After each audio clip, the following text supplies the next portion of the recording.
आप देख रहे हैं केकेडी न्यूज।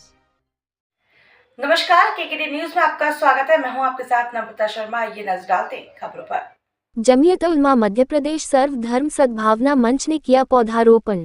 भोपाल आज दिनांक जमीयत उलमा मध्य प्रदेश एवं सर्वधर्म सद्भावना मंच के तत्वावधान में पर्यावरण बचाव के लिए भोपाल के गांधी भवन में पौधारोपण किया गया, जिसमें प्रमुख रूप से जमीयत उलमा मध्य प्रदेश के अध्यक्ष हाजी मोहम्मद हारून साहब, सद्भावना मंच के उपाध्यक्ष पंडित महेंद्र शर्मा जी, श्री कॉमरेड शैलेंद्र शैली जी, मोहम्मद कलीम एडवोकेट, श्याम सिंह मरकाम जी, सद्भावना मंच की सचिव हाजी मोहम्मद इमरान आदि बड़ी संख्या में जमीयत उलमा एवं सद्भावना मंच के पदाधिकारी उपस्थित थे। पूरी हर जगह पौधारोपण कर रही है, जगह जगह आपकी पूरी टीम। सर, क्या कहना चाहेंगे? देखिए, सबसे बड़ी बात यह है कि पेड़ों का लगाया जाना इंसानियत के लिए ज़रूरी है।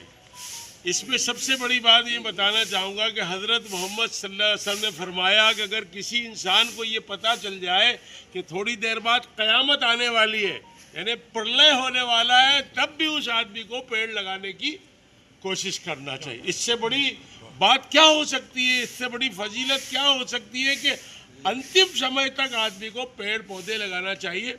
अच्छा, फिर दुनिया में जब ये युग बदला और मकानात और इंडस्ट्री और कारखाने, इसके नतीजे में बगैर सोचे समझे बहुत ज़्यादा पेड़ों को काट दिया गया। ठीक है, अब उसका पश्चाताप हम सबको है, तो उससे तो कुछ वो नहीं कर सकते, लेकिन कम से कम मुतबादिल ये कर सकते हैं कि जितने पेड़ कटे हैं दुनिया में, हम उससे ज़्यादा पेड़ लगाएं।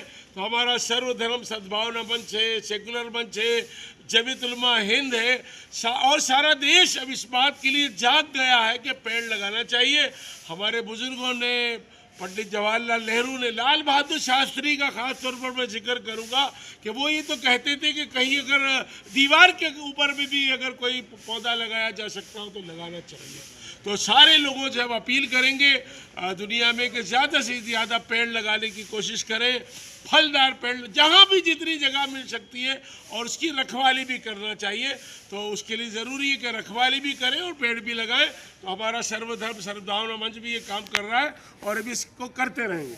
धन्यवाद। और गोडवाना, हमारे गोडवाना पार्टी के लोग भी हैं, वो भी इसमें सब शामिल है इस काम में। तो हम सब मिलकर कर रहे हैं और हम सबसे भी अपील करेंगे, जितनी सामाजिक संस्थाएं हैं सबको इस काम में बढ़ चढ़ कर हिस्सा लेना चाहिए और सरकार को इसमें सहयोग करना चाहिए कि वो अगर हम लोगों को आगे बढ़ाएं तो हम इसमें ज़्यादा से ज़्यादा प्रयत्न करने की कोशिश करेंगे।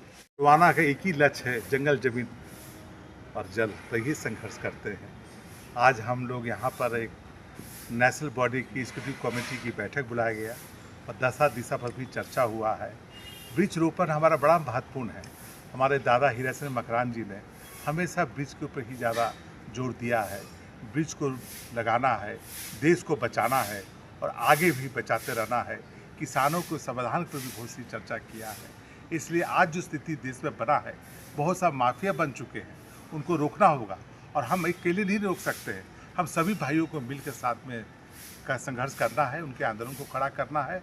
और हाजी हारून साहब को, इमरान भाई को हमेशा सामाजिक काम में हमेशा आगे रहते हैं। इन्होंने 2 पेड़ लेकर आया और उन्होंने कहा कि सब लोग आए, उन्हीं का हाथ से आज हम पेड़ लगाएं। इनके लिए बहुत धन्यवाद देता हूँ, कॉमरेड साहब को देता हूँ और सारे मित्रों को देता हूँ।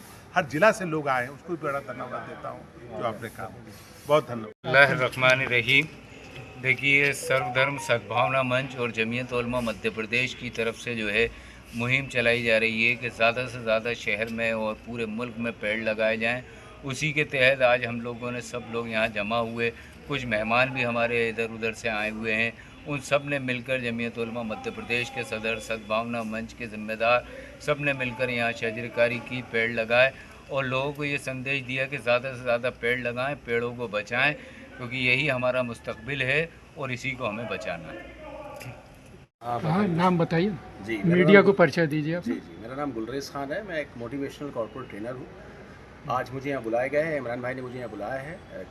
किस सिलसिले में? इस सिलसिले में बुलाया है कि एक सद्भावना मंच के थ्रू, जमीयत उलमा के थ्रू एक प्रोग्राम किया जा रहा है जिसमें लोगों को ये जागरूक किया जा रहा है कि पेड़ की अहमियत क्या है, ग्रीनरी की अहमियत क्या है। आप समझिए, आज पूरी दुनिया इस चीज़ पे मेहनत कर रही है, लेकिन हम लोग शायद थोड़ा सा इसको टेकन फॉर ग्रांटेड ले रहे हैं। अगर मैं आपसे अभी कहूँ कि आज से मैं आपको खाना देना बंद कर दूँ या किसी को भी खाना, कितने दिन तक जिंदा रह पाएंगे? हाँ। 40 दिन, 50 दिन, 2 महीने लोग रहे हैं पास्ट में।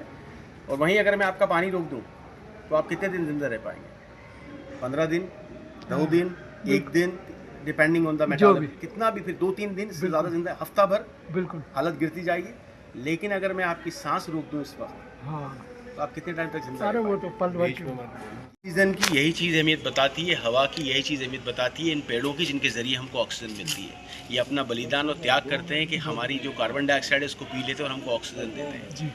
आप समझिए इस बात को, जिस हिसाब से कार्बन बढ़ रहा है, जिस हिसाब से पोल्यूशन बढ़ रहा है, इन पेड़ों की अहमियत और बढ़ जाती है। आप जिस चीज़ के बिना 2 मिनट जिंदा नहीं रह सकते, लगातार उसको काट रहे हैं। उसके लिए हम कर क्या रहे हैं? आज ये पेड़ जो लगा रहे हैं, एक पेड़ लगाने की बात चल रही है, लोग कहते हैं हाँ साहब एक पेड़ लगा दिया, एक पेड़ से क्या फ़र्क पड़ता है? आप समझिए इस बात को कि क्या फ़र्क पड़ता है। एक छोटी सी बात मैं आपसे बोल रहा हूँ कि एक आदमी एक समुद्र के किनारे जा रहा था, उसने देखा एक बच्चा कुछ उठा के फेंक रहा था। जब पास जाके देखा तो उसने देखा कि एक बच्चा मछलियों को उठा के फेंक रहा था, जो लहरें लेकर आती थी, उन मछलियों को फेंक रहा था। तो उसको लगा 5-10 फेंकता है और 100-200 मछलियाँ फिर आ जाती हैं। तो लंबी कहानी शॉर्ट में बता रहा हूँ। तो उसको लगा बेवकूफ़ी कर रहा है, तो उसने उसके पास जाके कहा, बेटा तुम क्या कर रहे हो? तुम 5-10 फेंकते हो मछलियाँ, वापस 100-200 मछलियाँ वापस आ जाती हैं, तो जो तुम कर रहे हो इससे कोई फ़र्क नहीं पड़ता। तो उसके हाथ में एक मछली थी और वो फेंकने वाला था। तो उसने कहा अंकल शायद इसको पड़ता है, अगर इसकी जान बच जाती तो इसको पड़ता है। आप समझ रहे हैं एक पेड़ की अहमियत क्या है? शायद इससे निकली हुई ऑक्सीजन किसी की जान बचा सकती है। तो मेरा आप सबसे अनुरोध है, मेरे घर वालों से, सोसाइटी से, आप सबसे, हम सब से, कि हमें सिर्फ अपने भारत को नहीं पूरी दुनिया को बेहतर बनाना है। उसके लिए एक बहुत बहुत इंपॉर्टेंट चीज़ है कि हम एक बेहतरीन वातावरण बनाएं। एनवायरनमेंट पे पूरी दुनिया काम कर रही है, हमारे यहाँ भी हम लोग उसमें बहुत कम काम कर रहे हैं। दिल से काम कीजिए, दिखावे के लिए नहीं। वाकई में हम चाहते हैं कि एक बेहतर एनवायरनमेंट तैयार हो, हमारे बच्चे बेहतर तरीके से सांस ले सकें और हम आने वाली सारी बीमारियों को अपने आप से दूर रख सकें। बस यही मेरी रिक्वेस्ट है। Thank you. खबरों में बने रहने के लिए धन्यवाद। देखते रहिए KKD न्यूज़।